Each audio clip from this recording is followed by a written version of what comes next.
Hello everyone, মার্কেটে নতুন একটা কোম্পানি আইপিও নিয়ে চলে এসেছে, অ্যাকুমস drugs and pharmaceutical limited.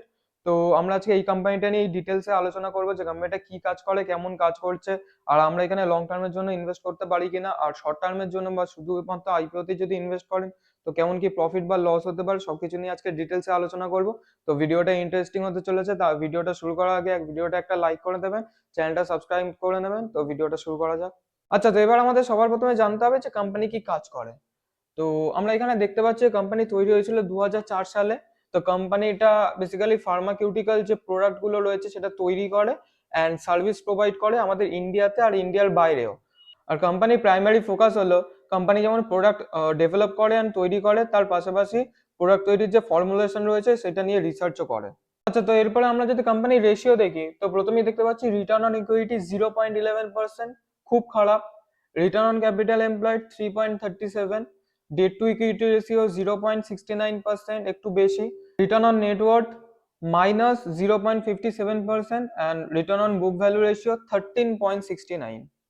R profit after tax margin দেখতে পাচ্ছি আমরা 0.02।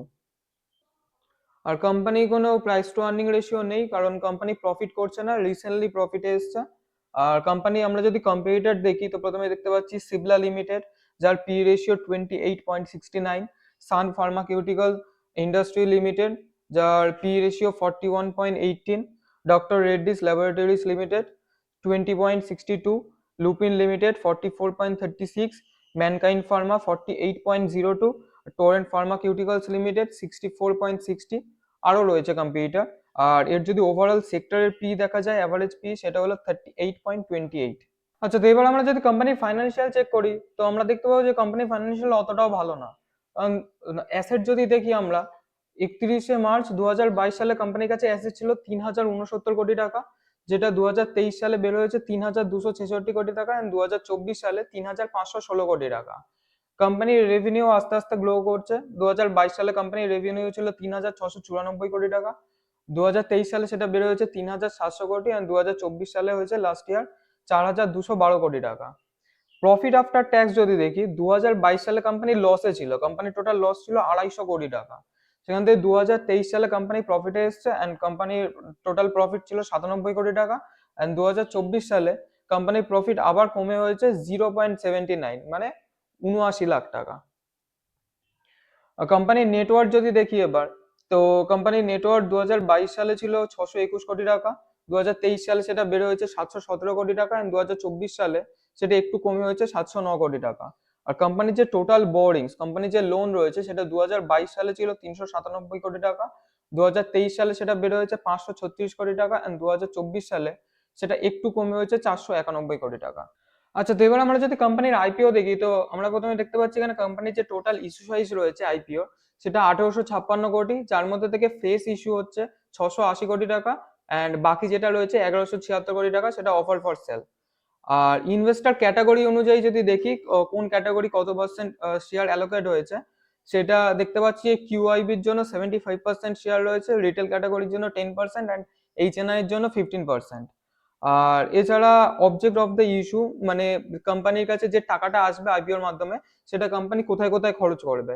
এক তো লোন প্রিপেমেন্ট বা রিপেমেন্টের জন্য, second increment in working capital, company যে ওয়ার্কিং ক্যাপিটাল রয়েছে সেটা বাড়ানোর জন্য, থার্ড হচ্ছে কোম্পানি ইনঅর্গানিক গ্রোথ অ্যাকুইজিশনের মাধ্যমে করবে, আর চার হচ্ছে জেনারেল কর্পোরেট পারপাস। আচ্ছা, তো এবার আমরা যদি শেয়ার প্রাইস দেখি তো আমরা এখানে দেখতে পাচ্ছি একটা শেয়ারের দাম 679 টাকা করে। তো আপনাকে মিনিমাম একটা লটের জন্য অ্যাপ্লাই করতেই হবে, সেই একটা লটে আসবে টোটাল 22টা শেয়ার। আপনি যদি রিটেল কোটা অ্যাপ্লাই করেন তো একটা লটে অ্যাপ্লাই করলে আপনার 22টা শেয়ার আসবে, আর আপনার যে টোটাল ইনভেস্টেড অ্যামাউন্ট হবে সেটা 14,938 টাকা। আর আপনি যদি এইচএনআই কোটায় অ্যাপ্লাই করেন তা আপনাকে 14টা লটের জন্য অ্যাপ্লাই করতে হবে মিনিমাম, যেখানে শেয়ার আসবে টোটাল 308টা, আর আপনার টোটাল ইনভেস্টেড অ্যামাউন্ট হবে 2,09,132 টাকা। আচ্ছা, তো এরপরে আমরা যদি আইপিও রিলেটেড ইম্পর্টেন্ট ডেট দেখি তো আমরা দেখতে পাচ্ছি আইপিও ওপেন হবে জুলাইয়ের 30 তারিখ, আইপিও ক্লোজ হবে আগস্টের 1 তারিখ, শেয়ার অ্যালট হয়ে যাবে আগস্টের 2 তারিখ, আর আপনার যদি শেয়ার অ্যালট না হয় তো টাকা রিফান্ড হয়ে যাবে আগস্টের 5 তারিখ।